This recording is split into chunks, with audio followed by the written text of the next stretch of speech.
Good morning, ladies and gentlemen of the media, and welcome to the 96th Monetary Policy Committee press briefing.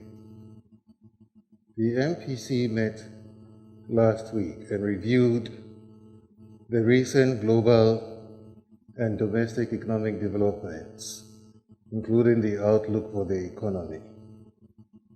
I present highlights of the developments and subsequent positioning of the monetary policy rate. Recent survey data point to emerging signs of recovery following the sharp global economic contraction in the first half of 2020 due to the COVID-19 pandemic.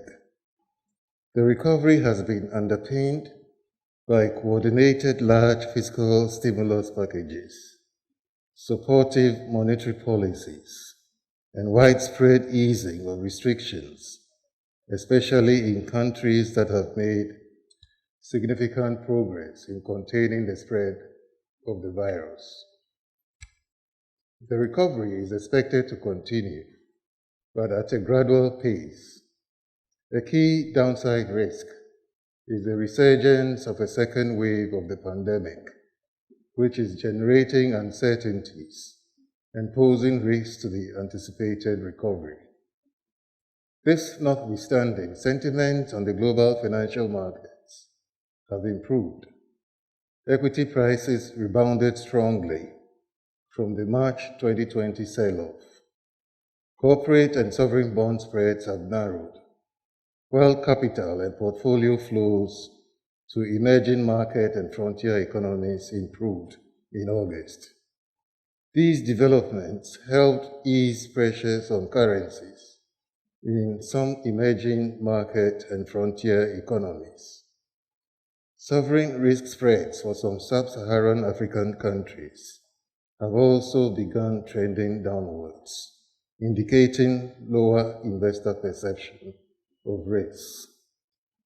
Global inflationary pressures remain broadly subdued, driven by lower energy prices, the large negative output gap, and labor market slackness.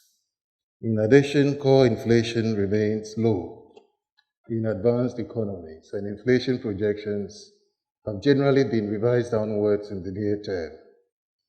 In emerging market and frontier economies, the inflation dynamics remain largely dependent on currency movements and the impact of COVID-19 on food prices. The Ghanaian economy has also begun to experience some recovery as price pressures that resulted from the pandemic-related restrictions and lockdown measures in March 2020 are easing. Headline inflation, after edging up sharply to 11.4% in July 2020, has started going down, now at 10.5% in August, on the back of declining food prices. Food inflation has steadily declined from 15.1% in May to 11.4% in August, partly reflecting seasonal effects. Non-food inflation has, however, increased from 8.4% to 9.9% over the period. Underlying inflation pressures are also easing. Inflation expectations of businesses, consumers, and the financial sector, derived from the bank's latest round of surveys, have moderated.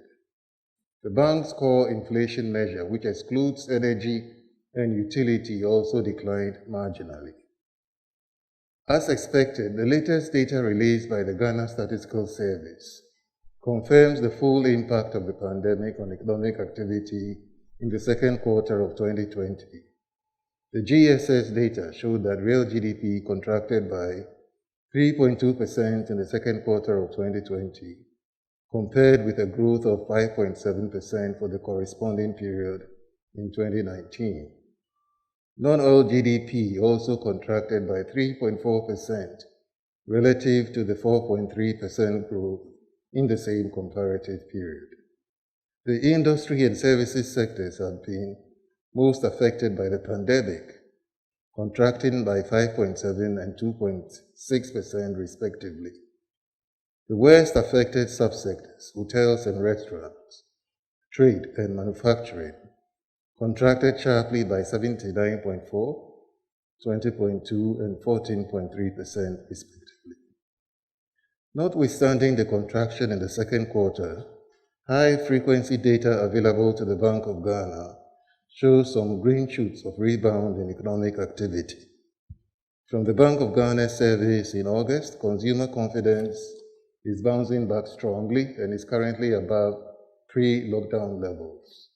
Consumers seem to be responding to the gradual lifting of restrictions, providing some scope for meaningful economic activities. Business confidence also increased, but yet to reach pre-lockdown levels. About 95% of businesses surveyed showed strong optimism, reflecting the improving macroeconomic conditions, stability in the exchange rate, lower input prices, moderation in lending rates, and positive industry prospects. The real composite index of economic activity grew by 3.6% in July 2020 compared with a contraction of 10.6% recorded in May. Consumer spending, industrial consumption of electricity, and construction activities have all reached pre-lockdown levels, while tourist arrivals and port harbor activity are gradually edging upwards. In contrast, imports, exports, and private sector contributions to social security remain below pre-lockdown levels. In addition to the positive trends in the CIEA, other indicators monitored by the Bank of Ghana also point to signs of a recovery.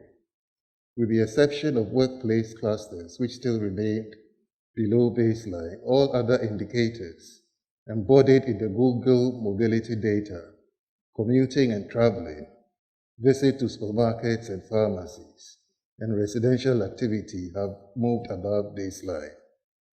The Ghana Purchasing Managers Index, which gauges the rate of inventory accumulation by managers of private sector firms and measures dynamics in economic activity, points to a steady rise in business activity since April.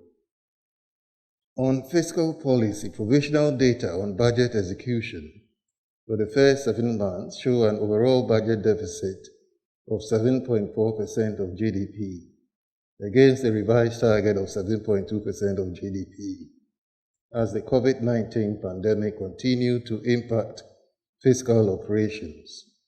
The primary balance also recorded a deficit of 3.7% of GDP, above the planned target of 3.4% of GDP. Over the review period, total revenue and grants amounted to 27.7 billion cedis, compared with a target of 26.8 billion cedis. Total expenditures and arrears clearance amounted to 56.2 billion cedis, above the target of 53.3 billion cedis. These developments impacted the stock of public debt, which rose to 68.3% of GDP at the end of July 2020, compared with 62.4% of GDP at the end of December 2019. Of the total debt stock, domestic debt was 125.1 billion, that is 32.5% of GDP, whilst external debt was 138 billion cedis, 35.8% of GDP, and represents 52.4% of the total public debt. The pace of growth in broad money supply picked up in August 2020, reflecting the gradual uptick in economic activity.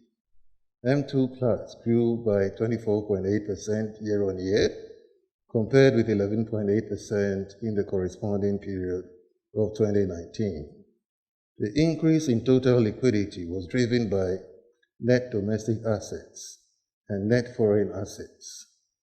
The net domestic assets grew by 28.8% year-on-year in August, compared with 14.7% in August 2019, while the NFA went up by 11.2% from 3% over the same comparative period. In terms of components, the growth in M2 Plus reflected mainly in currency outside banks and demand deposits. Deposit money bank credit to the private sector has moderated since the beginning of the year. Interest rates on the money market saw mixed developments, as rates on short to medium-term instruments eased, but generally tightened at the longer end. On a year-on-year basis, the 91-day Treasury bill rate declined to about 14% in August 2020 from 14.7% a year ago. Similarly, the interest rate on the 182-day instrument declined to 14.1% from 15.2%. With the exception of the 6-year bond, yields on the 7-year, 10-year, 15-year, and 20-year bonds all increased. The downward adjustment of the monetary policy rate impacted the weighted average interbank lending rate, which declined to 13.6% in August 2020 from 15.2% in August 2019. Average lending rates of banks have steadily declined to 21.4% from 24% over the same comparative period. The latest credit condition survey conducted in August 2020 showed a net tightening in the overall credit stance on loans to enterprises.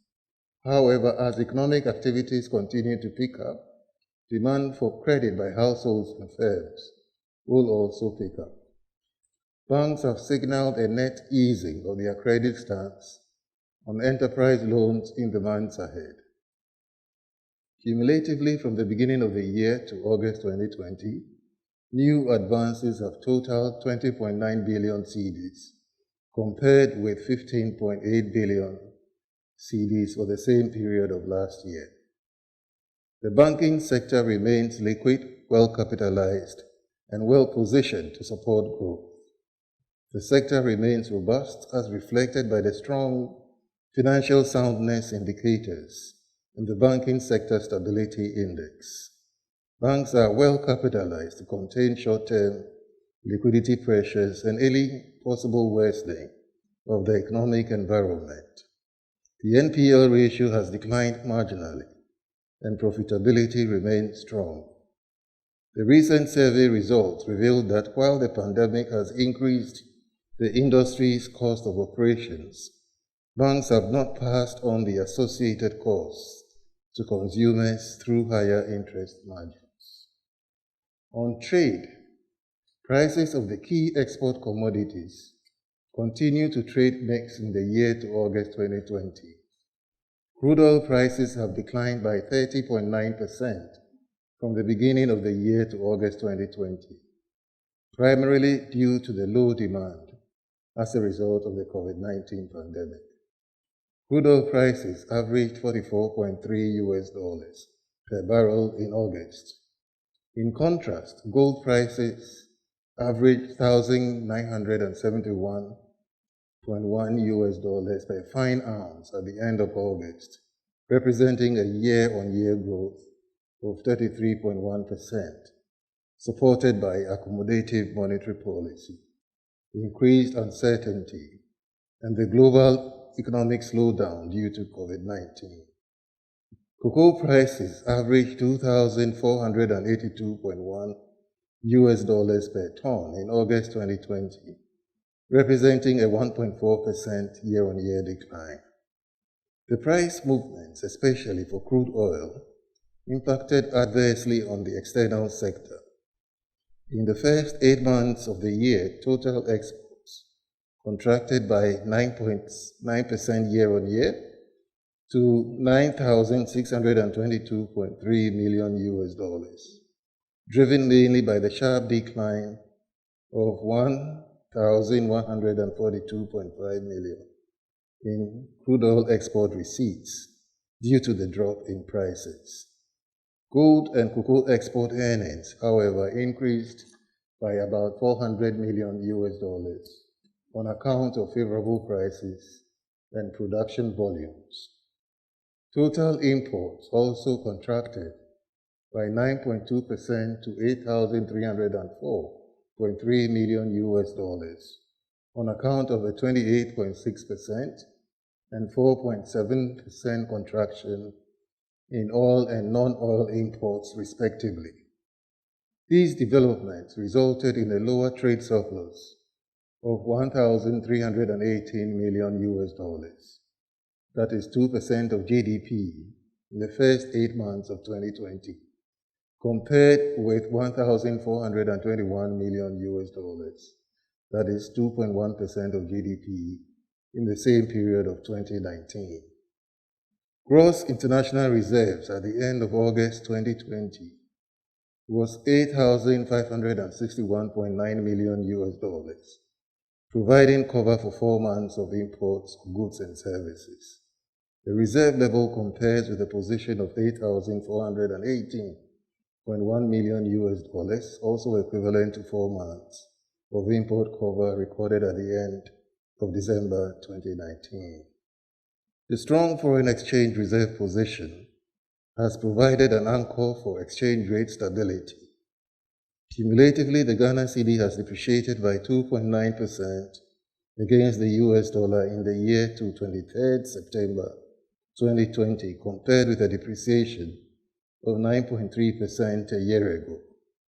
The strong performance of the cedi broadly reflects improvements in global financial market risk sentiments, foreign inflows from mining, strong remittances, and forward sales of foreign exchange by the Bank of Ghana. In sum, the global economy has begun to show signs of recovery.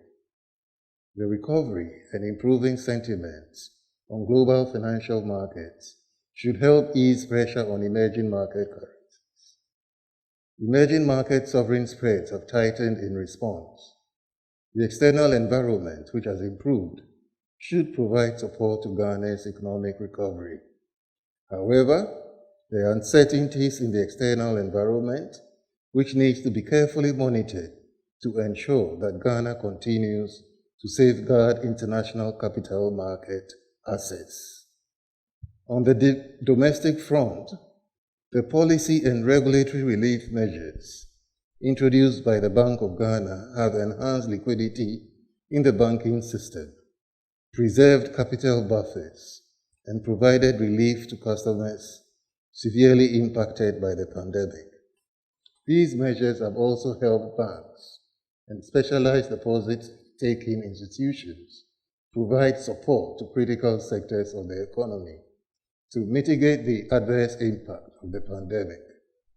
The Bank of Ghana will continue to monitor the impact of these relief measures.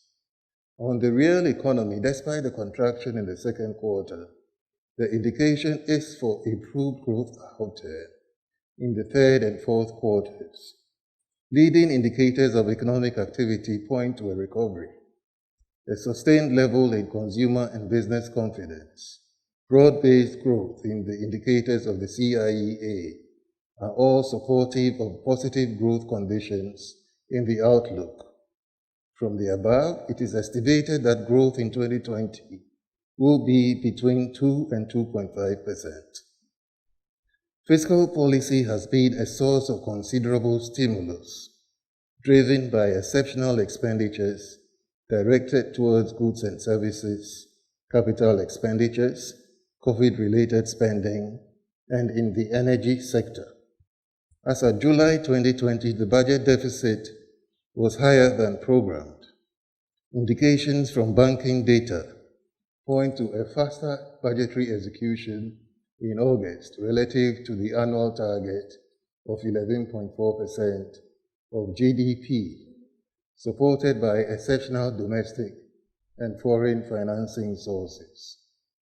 Headline inflation, after peaking at 11.4%, has eased to 10.5%, slightly above the upper band target. With the easing of the COVID-related food price pressures and continued stability in the exchange rate, A gradual and steady return of inflation to target is anticipated over the horizon. Underlying inflation and inflation expectations are easing. The latest staff forecast shows a somewhat improved outlook compared to the last MPC.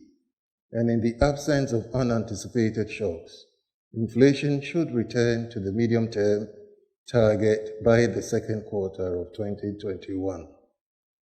In sum, the drivers of economic growth are returning to normal, with prospects for a good recovery.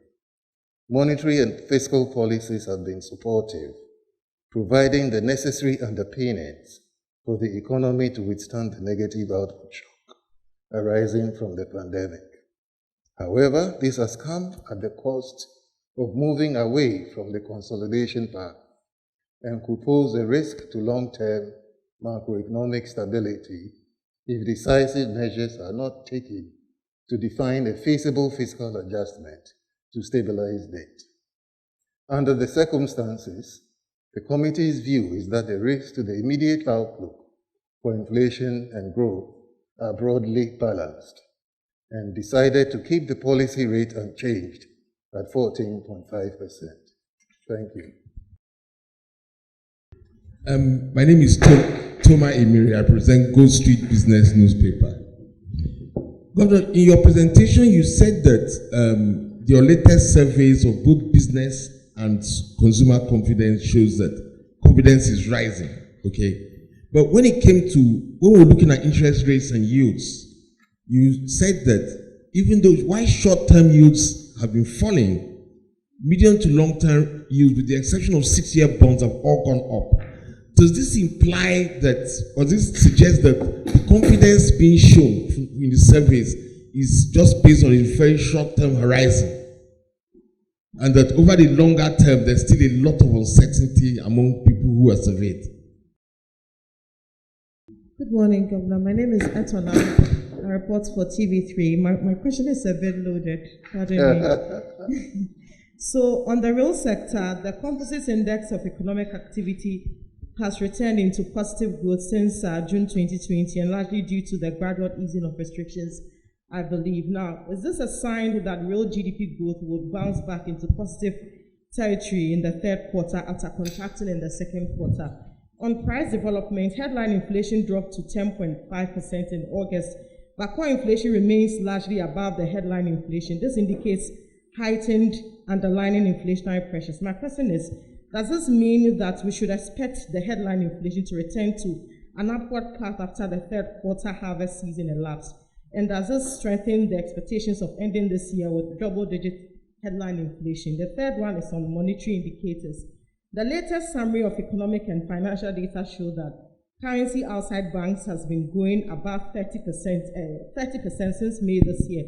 The June 2020 growth of 39.3% is more than twice the growth rate in June 2019. My question is, does the committee see this surge in currency outside banks as a threat to the inflation outlook and as well as a threat to the effectiveness of monetary policy? My just last two questions will be just two more, I'm sorry. On the fiscal sector, the overall budget deficit has widened by an average of about 1.2% month since May 2020, when the Bank of Ghana established the 10 billion cedis asset purchase program. Now, with the deficit now at 7.4% of GDP as of July 2020, that's just about 4% away from the revised target for year-end.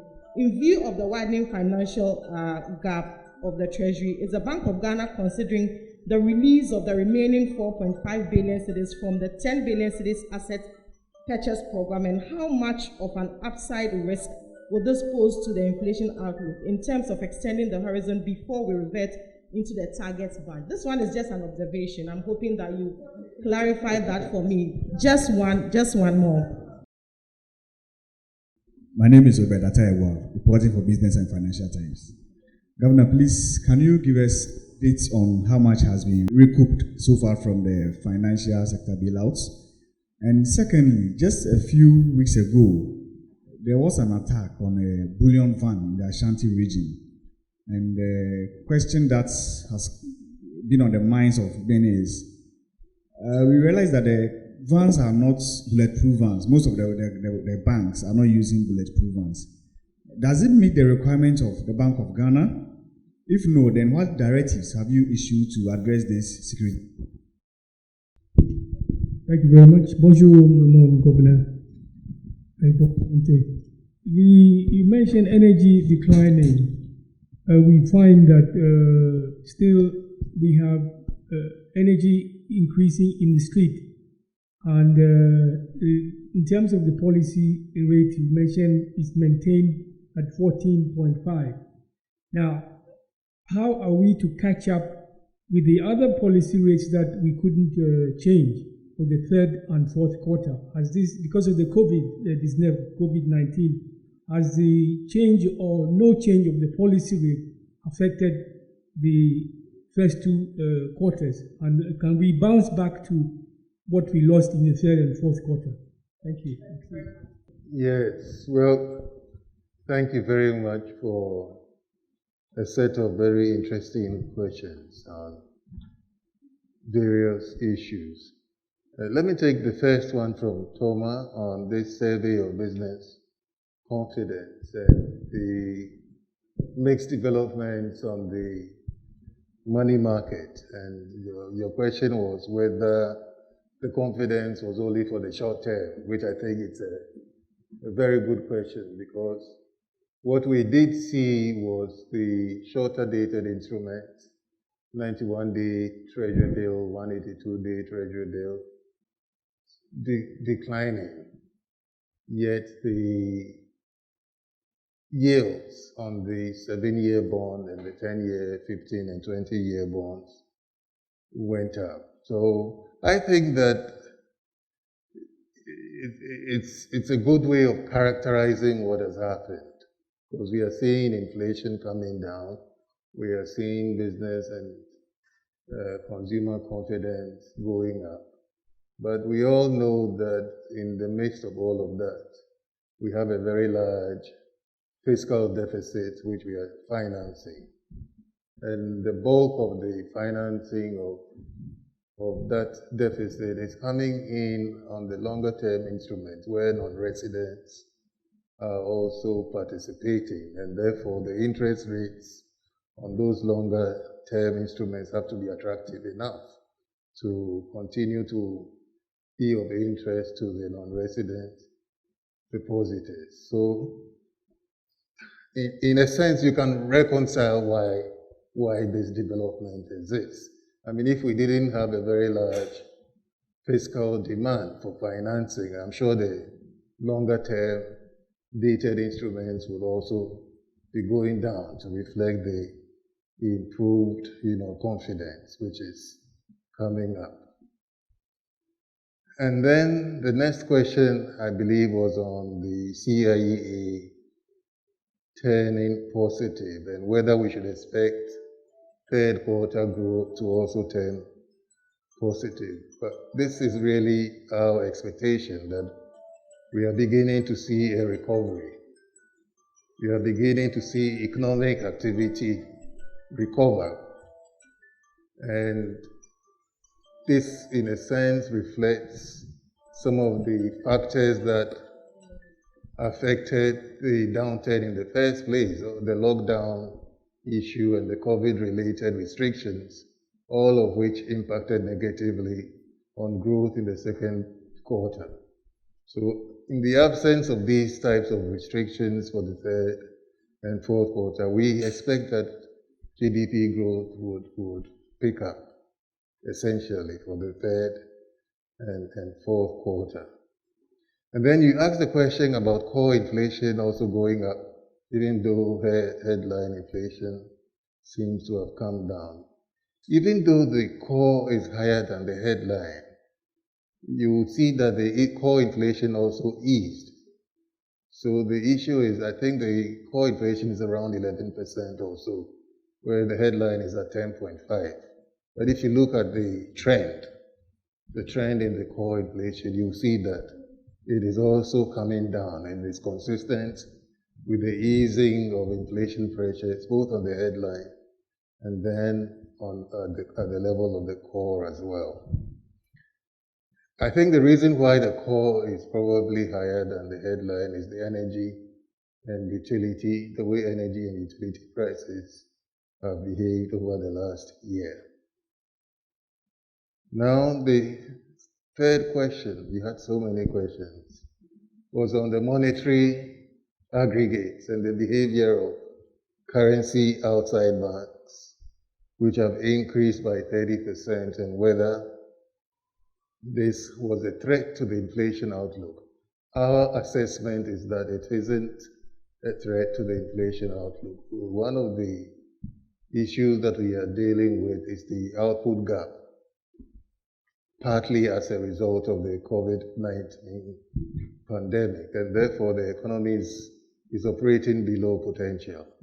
And that type of slackness, you don't expect the monetary impact to immediately translate into inflation. And therefore, we think that the relatively faster growth of the monetary aggregates, which is a reflection of so many factors, a reflection of the pace of fiscal spending, is also a reflection of the very large foreign inflows that we have received in 2020 from sovereign bond to cocoa and gold inflows. All of that have impacted on the growth of monetary aggregates in the economy. But we don't think that that represents a serious threat to inflation because the economy is operating significantly below potential. Now, the budget deficit, 7.4%, the question was whether the second tranche of the COVID-19 bond that the central bank will be released. We have already released that second tranche 2 weeks ago. Yes. So it's already, yes, it's about 2 weeks. Now, OBED, updates on recoup of, I think these are the recoveries made by the receiver, which is about 2.1 billion.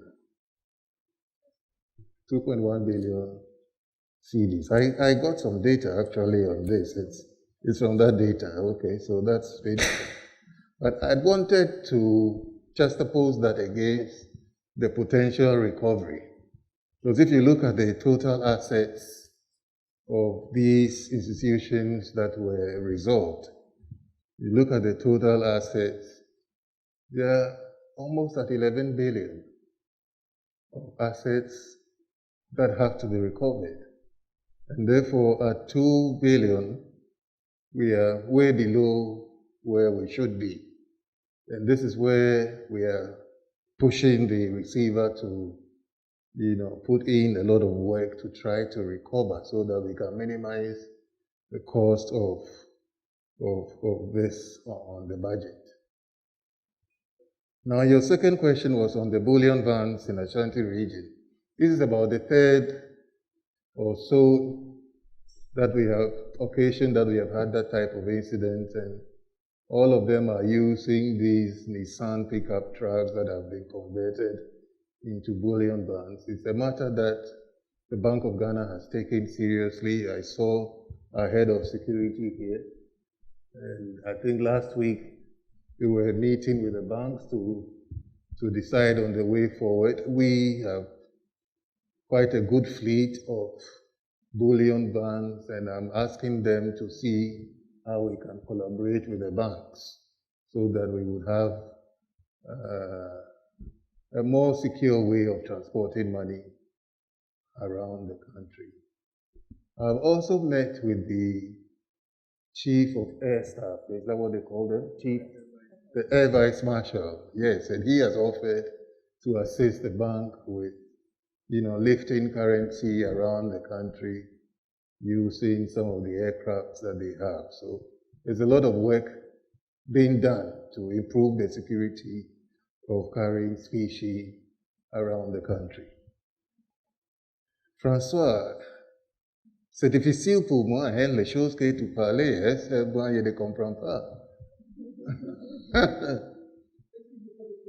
Oui, c'est possible.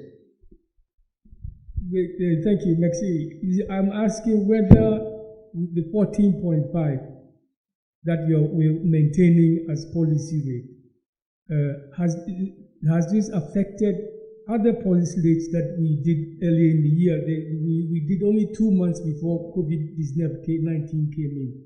Now, has this had any effect on the earlier policy rates? And how are we going to rebound the loss we made for the third and fourth quarter?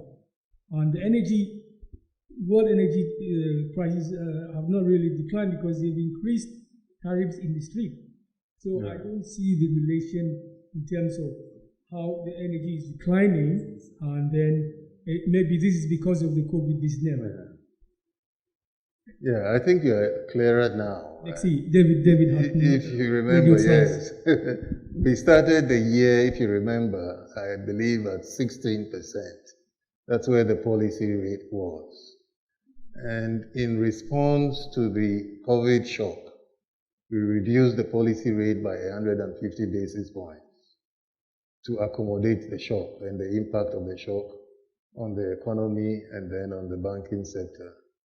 And we think that it has been very useful and very supportive in terms of the recovery that we are seeing. The improvement in liquidity to the banking sector has been able to support SMEs. A lot of businesses that were impacted by the COVID immediately had problems with cash flow. They could not service their debt. So the banks were able to give moratorium, a 6-month moratorium for some of them, so that they can operate, without worrying about, interest payments of their loan. Some of them were also given reductions, on the rates of interest that were being charged on their loans. All of those accommodative things that the banks did was partly because of the policy measures that the Bank of Ghana had put into place, the lowering of the policy rate, the lowering of the reserve requirement, the lowering of the capital conservation buffers. All of those things created room. It released resources of more than 2 billion to the banking system and allowed the banks to better able support all these SMEs in terms of their operations. And we think that that has been very key in the recovery that we are seeing with the beginning of growth in the third quarter. I should also say that the fiscal policy measures were also very key. If you recollect, the government had a 600 million facility for SMEs, which the NBSSI has implemented. All of those interventions have, in a sense, helped us see almost a turnaround in the growth experience from what had happened in the second quarter. The question you're asking is whether we would continue to see further easing of policy in the outlook, but that would very much depend on the developments going forward. It's very difficult to predict what the policy response will be between now and the end of. Today we have decided to keep the policy rate where it is. When we meet in 2 months' time, depending on what has happened between now and then, we will take another decision. Because of the balance between growth and inflation. But people are thinking that because you don't want the fiscal deficit to widen further. That's the more reason why you keep maintaining the policy rate. I need your response to that effect. When you look at our public debt now, it's over 260 at the end of the year. Is that what we're going to see? My third question has to do with the recent rating by Standard & Poor's. What do you make of it in terms of in the wake of the COVID-19? And one last question. What is our percentage of our reserves held in gold? Thank you. My name is Akon from Bloomberg. Is there scope for an additional, what we usually call quantitative easing, beyond the 10 billion that you have earmarked to inject into the economy? Given that, one, the pandemic is not over yet, And then two, some of our trading partners are on the verge of going to what we call the second wave of lockdowns and what have you. So is there any scope for more than the 10 billion that we have inquired? Then on the issue of the growth, just a few months ago, mid-year, the government was talking about 0.9% of GDP growth. You have pegged it up to about 2.5%. Has the turnaround not been too quick as per your estimation? And does this then mean that we were not as badly affected as we anticipated? Hello, my name is Edward Nyakwa. I work with GBC News. Governor, we've seen a spike of COVID-19 in other countries that do business with Ghana, and lockdowns are coming on stream. In your survey that you did you hear from the business sentiments in the system that there's a likelihood there will be that in our part of the world, and what are some of the strategies you're deploying to fight these? Because we do business with some of these countries, and we're seeing a downward trend in their economic activities. Again, on the issue of remittances, when we're seeing this spike out there, how will that impact positively or negatively on our remittances? Thank you. My name is George Riafe from Joy FM.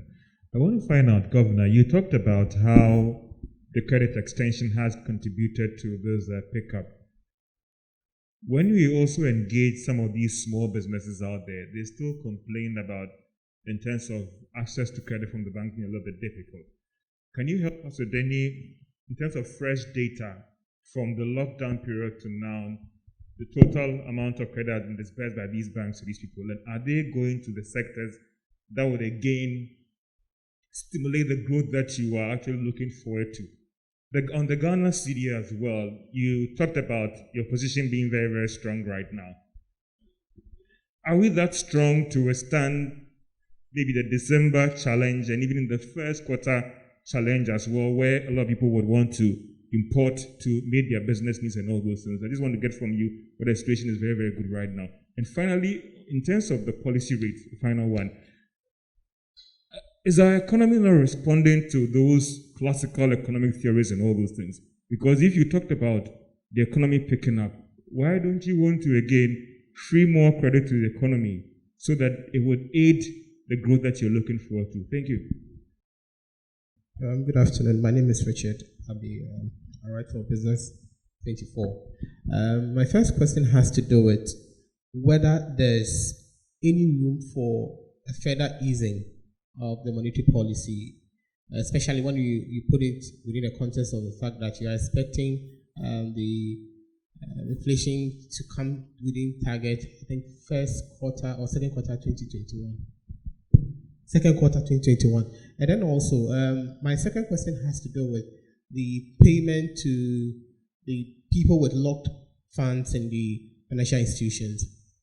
First, we were told there were some to be paid in bonds, and now we are hearing that it's being converted into cash. I would want to find out two things. What was the rationale behind converting into cash now when we're told that it's going to be in bond? Hello, Governor. My name is Gopi Ose from City FM. For starters, at the last meeting, you mentioned that you're looking at a reserve target of, I think, $300 million to stabilize the city.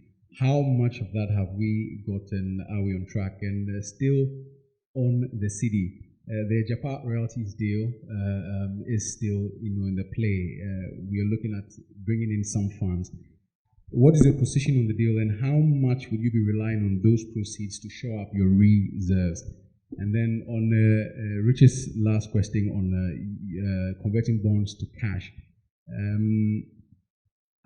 where's the money coming from? How much is that going to impact that? And Black Shield and ex-Gold Coast customers, essentially, they've not been paid. You're speaking of the need for us to recover more money.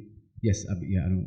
That's yeah. So, and also, you sound confident about the economy recovering in the third quarter. Correct me if I'm wrong, but if we had seen another negative growth, we would have experienced a recession.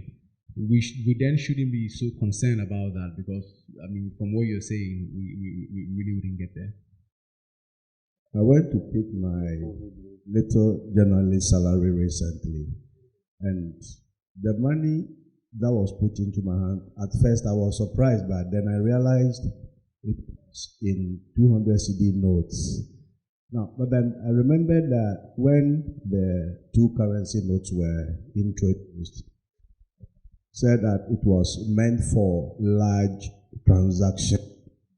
But so and then I begin to see this at the banking halls, that they give you, you are going to pick maybe 100 CDs and then, or 200 CDs, and there is just one note or two notes. I wonder what the banks have been told.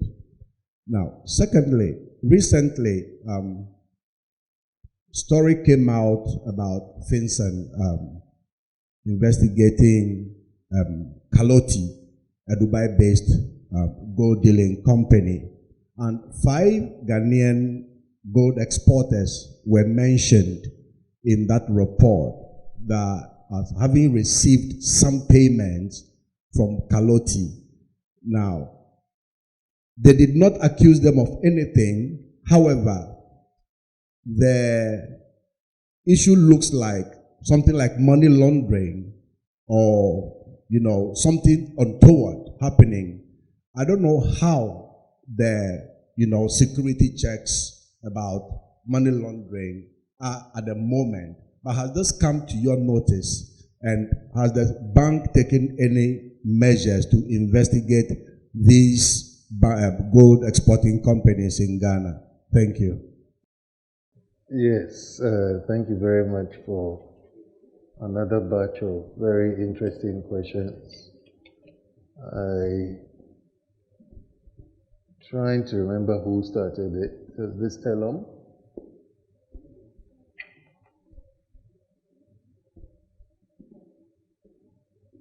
Okay, so Elom's question was maintaining the policy rate to balance growth and inflation.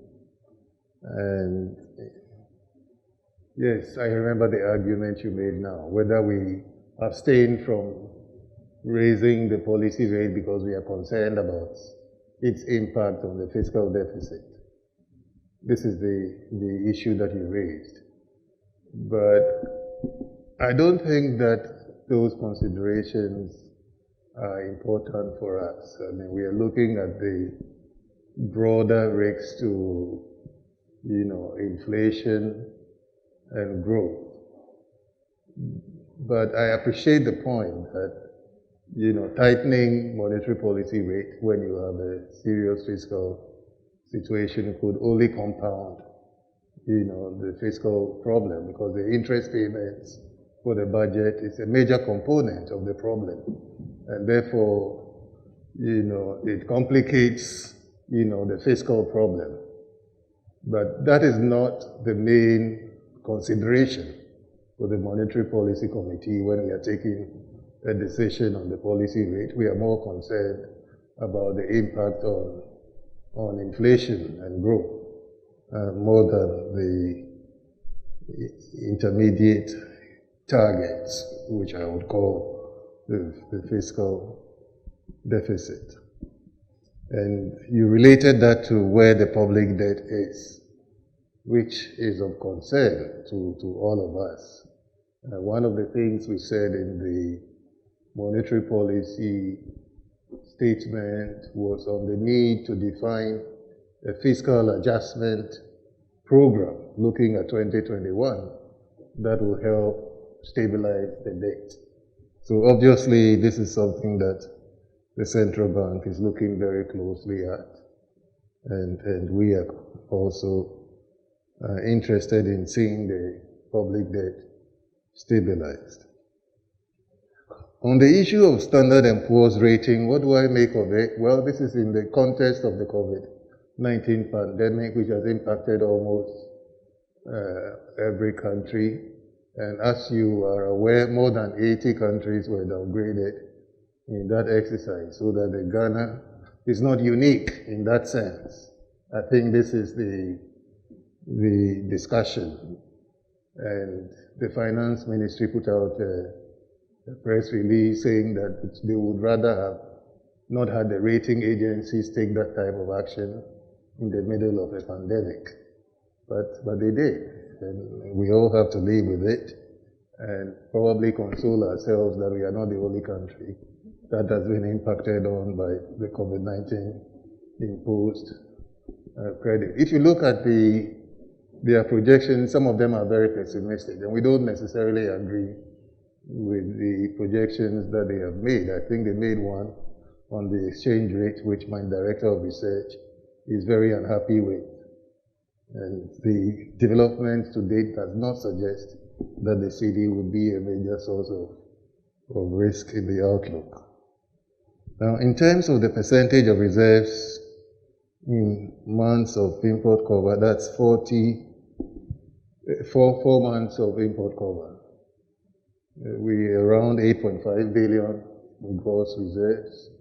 We should give you about 4 months of import cover. Echo, you have become an economist now. The scope of quantitative easing. I don't like that phrase, quantitative easing, because I don't think it fits into our environment. I mean, you can have effective quantitative easing when interest rates are near zero, like you see in the advanced economies, and therefore, you really don't have that interest rate instrument, and therefore quantitative easing becomes the thing to do. But in our context, where inflation is at 10.5%, interest rates are at 14% and up, what does quantitative easing mean? So I don't like that phrase, quantitative easing. But I don't think that the second wave that we are seeing will change the outlook.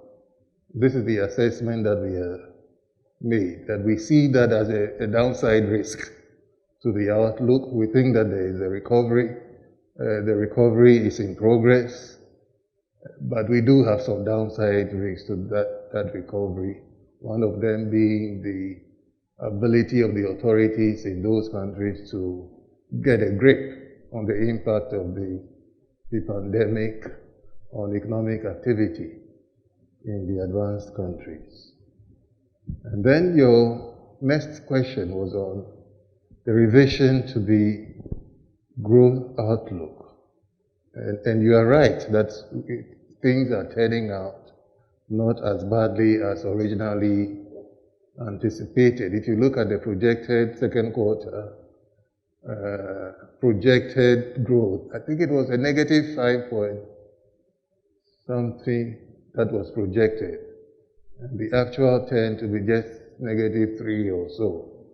So even the dip in growth was not as deep as we had originally thought. And we think that the economy would end up probably closer to our original forecast of around 2% that we had made at the beginning of all of this in March. And then Edward Nyako goes on to the same thing on the spike in those countries and the impact of business sentiment, the external assessment, and our view of the outlook. As I said, we only see that spike as a risk in the outlook. We still think that the recovery will continue. But you raised an important question, which we did debate quite a bit last week on remittances and why remittances have continued to be very robust on the basis of the data that we have seen. There were various explanations that were given that the Ghanaians in the diaspora are working on the front line. They are working in the people's homes and the hospitals, and those jobs are still intact. They are probably even earning more in the context of the pandemic. So these were some of the explanations that the staff gave. But we did have a good discussion on why remittances have continued to come in fairly strongly. George, on the pickup in growth and is not happy because he doesn't think SMEs are getting this growth. I think if you talk to the NBSSI, they will tell you that the small, maybe the micro enterprises are getting some credit this time because they are using technology to reach them. These are loans that are being extended using mobile money, and therefore they do have access to some liquidity. These are very small loans anyway. But the data that we have from the banking sector, the new advances, that's a 20 billion of new advances in 2020 relative to last year. I think they are done about 15 billion. So the banks are lending more in 2020 than in 2019. The data again is there and you can look at it. And then you were quite pessimistic about the view of the CD given the seasonal fourth quarter, demand, Christmas and all of that, and whether, our assessment of the CD would hold. This is the question that you put. And, I was carrying this Business and Financial Times paper on Tuesday, September 15th, where they made an assessment of the CD's performance. I think this was a very, very well-written article. But it explains to you on Ghana's CD's performance relative to all the currencies out there, and you can see the explanations that the paper gives. You look at the behavior of our reserves. This is the graph of the reserves going up, trying to explain why Ghana's CD has been named as one of the best currencies in the world. This was a newspaper about a week ago of DNFT. It shows the reserves going up. It shows the currency as one of the least depreciated currencies in the world. But for me, the most important graph was the third graph, which they show. If you look at the domestic debt between March 2018 and now, it's almost been stable. But something very interesting has happened. The non-resident investors have seen their share decline from over 30% to just about 18% or so. And then the domestic investors have seen their shares, go up, the banks. And that graph says a lot about vulnerability. If you've been able to reduce the share of non-resident holdings of our debt, that's a very serious vulnerability that we have been able to address between 2018 and now. But the question is, where did that capacity come from for domestic investors to be able to substitute for all these non-resident flows that have gone out? It's the recapitalization of the banks. The banks have had so much capital that they are able to substitute for non-resident investors, and that has allowed the CD to be very stable over the last year and a half. So, yes, we are not saying that you are going to see an appreciating CD, but we think that we are in a better position now than a year ago or 2 years ago to see a more stable currency. The seasonal demand in the fourth quarter will be there. We are working very hard to ensure that we have the buffers to help us manage the situation more effectively. I think somebody asked whether CTFM, whether the target of building 300 million additional, that was the target, would still hold. And my director of financial markets has confirmed to me that he's still on track to building $300 million by the end of the year. So we think that we are in a relatively stronger position to manage the CD at least for 2020. Then Richard Abbey asked about whether we had room for further easing, especially in the light of the profile for inflation going down by the second quarter of 2021. I think it's a very good question, but you know the answer to that. It's a very good question. There's just one small area that we have to be watching very carefully, and that's the fiscal situation. Right. So, were it not for the fiscal situation, obviously, one could easily answer this question. But now we are all monitoring the situation, and we cannot predict whether we will go down or up, depending on how things evolve over the next 6 months.